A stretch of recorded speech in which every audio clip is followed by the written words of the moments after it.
bienvenue à toi. Alors juste une petite précision avant que tu ne regardes cette correction, assure-toi seulement de 4 points pour que ton entraînement ait été le plus efficace possible. Premièrement, être bien concentré. Deuxièmement, avoir lu correctement l'énoncé. Troisièmement, rester logique en toutes circonstances. Et quatrièmement, si jamais tu bloques, au lieu de te ruer sur cette correction, va plutôt regarder dans ton cours, chercher les éléments dont tu aurais besoin. Allez, bon courage à toi. Alors ici pour ce deuxième exercice de la fiche 9, donc sur la représentation graphique d'une situation de proportionnalité, on a ici un automobiliste qui est en mouvement uniforme, c'est-à-dire qui roule à vitesse constante, et cette vitesse elle est de 72 km par heure. Alors, on donne ici, le repère, on vous guidera, soit on vous donnera le repère qui est déjà fait, comme ici, soit on vous donnera quelques petites indications pour pouvoir le construire. Donc, je ferai passer la scène en accéléré, mais voilà, voilà en gros la construction que l'on doit avoir. Donc, en abscisse, un axe dont la longueur maximum conseillée sera de 6 cm, en ordonnée un axe dont la longueur maximum sera de 5 cm, et en abscisse, ce sera l'axe de la durée de trajet. On prendra 1 cm pour une demi-heure, pour 0,5 heures. Et en ordonnée, donc, on prendra 1 cm pour 50 km. Et ce sera l'axe, bien sûr, de la distance parcourue. Comme je vous l'ai dit pour l'exercice 1, c'est en ordonnée, on met en ordonnée la grandeur qui s'exprime en fonction de la grandeur qu'on donne en abscisse. En fait, on donnerait plutôt le nombre de kilomètres en fonction d'une certaine durée de trajet. Donc, on mettra la distance parcourue en kilomètres sur l'axe des ordonnées et on mettra la durée en heures sur l'axe des abscisses.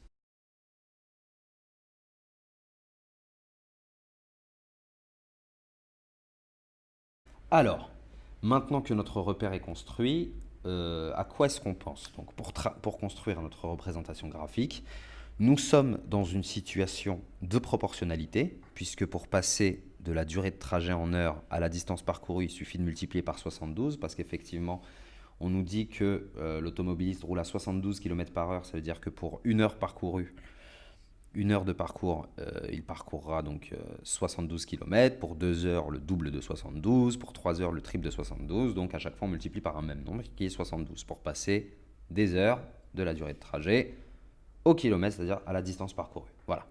Donc,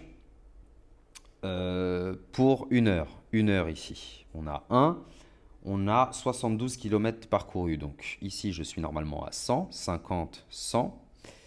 Entre 50 et 100, je suis pile ici à 75. Donc c'est légèrement, très légèrement en dessous de cet axe-là, voilà, à 75. Et je vais essayer de placer mon premier point. Donc comme on a vu, hein, pour tracer une représentation graphique d'une situation de proportionnalité, rien de plus simple.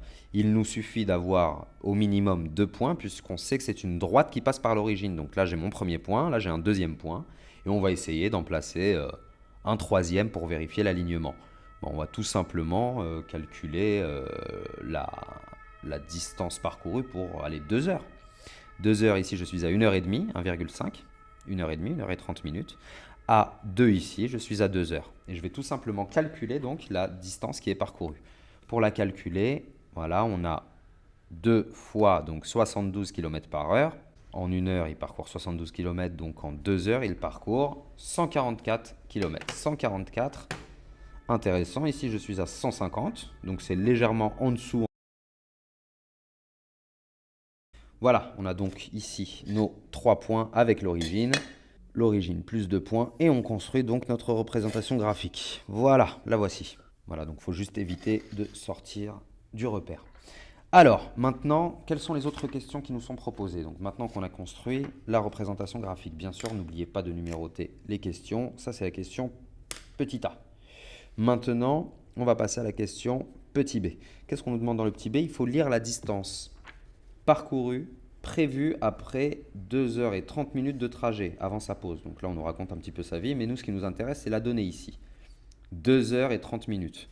Alors qu'ici, on est... Donc on va venir lire les 2 heures et 30 minutes sur la durée de trajet, bien sûr, mais la durée de trajet, elle est exprimée en heures. On n'a pas les minutes ici.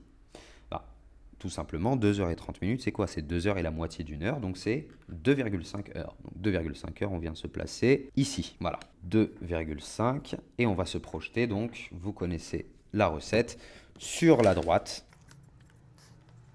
pour venir lire sur l'axe des ordonnées, sur l'axe de la distance parcourue correspondante. Ce sont des traits de lecture, donc on n'oublie pas l'orientation pour montrer d'où on a regardé, d'où on est parti et où est-ce qu'on atterrit. Et ici, qu'est-ce qu'on lit? Alors ça va être un peu compliqué. On a 100, 150, on est entre 150 et 200, c'est-à-dire ici on a 175, un peu au-dessus de 175, alors là on peut y aller 176, 177, 178 jusqu'à 180 à peu près, hein, ça reste correct. Donc on va mettre allez, 160, allez, 180.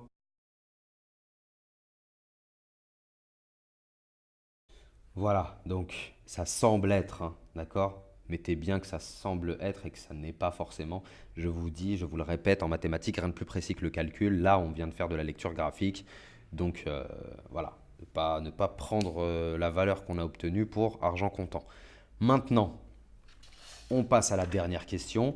Lire la durée de trajet nécessaire pour parcourir 200 km. Donc là, la donnée de laquelle on peut partir, c'est les 200 km. 200 km qui viennent se lire sur l'axe de la distance parcourue. Et on va tout simplement faire le chemin inverse. Donc ici, on est à 200, hop, et on va faire le chemin inverse. On n'oublie pas les flèches sur les traits de lecture. Donc on a fait le chemin inverse, hein, on part de l'axe de la distance pour se projeter sur la droite et enfin atterrir donc sur l'axe de la durée de trajet. Et bien sûr, c'est la durée de trajet qu'on nous demande. On a l'impression de lire ici, on a 2,5, ici c'est 3. Donc on est entre 2,5 et 3, c'est-à-dire 2,75, 2,75 heures.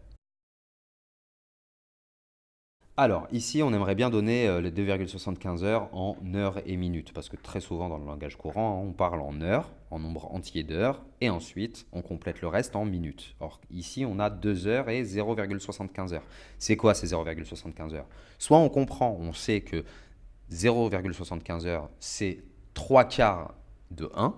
Hein, on sait que 1 quart, c'est 0,25, la moitié, c'est 0,5, les 3 quarts, c'est 0,75. Et donc 3 quarts de 1 quoi? De 1 heure.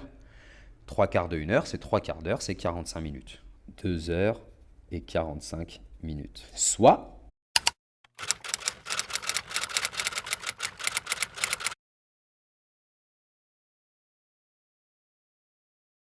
on peut faire un petit tableau de proportionnalité, donc je vais le faire au brouillon. On veut convertir 2,75 heures en heures et minutes. Donc c'est égal, on va abuser, on va mettre que c'est égal à 2 heures plus 0,75 heures. Or, ces 0,75 heures-là correspondent à combien de minutes? Eh bien, on va faire un tableau ici, un petit tableau de proportionnalité. On sait très bien que le temps en heures et le temps en minutes sont proportionnels. On sait que pour 1 heure, on a 60 minutes. Eh bien, nous, on veut savoir combien valent 0,75 heures. Donc 0,75 ici, on cherche donc le nombre de minutes correspondant qu'on va noter x. Eh bien, pour trouver x, rien de plus simple, une petite règle de 3 à l'ancienne. Donc, on multiplie les valeurs sur la diagonale connue, 60 fois 0,75, et on divise par la troisième valeur, c'est-à-dire 1. À ce moment-là, on tapote ça à la calculatrice très rapidement. Ça nous fait donc 45 minutes. Donc, c'est égal à 2 heures et 45 minutes.